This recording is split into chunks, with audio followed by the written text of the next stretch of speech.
بسم اللہ الرحمن الرحیم۔ ایک شخص حارث بن حشام نامی نے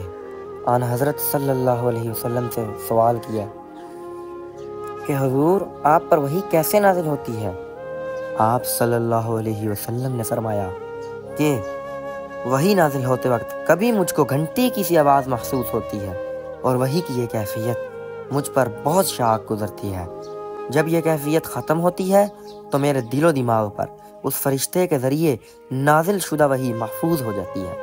اور کسی وقت ایسا ہوتا ہے کہ فرشتہ بشکل انسان میرے پاس آتا ہے اور مجھ سے کلام کرتا ہے،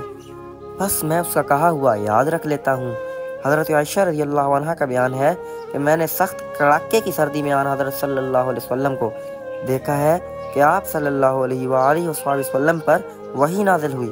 اور جب اس کا سلسلہ موقوف ہوا تو آپ صلی اللہ علیہ وسلم کی پیشانی پسینے سے شرابور تھی۔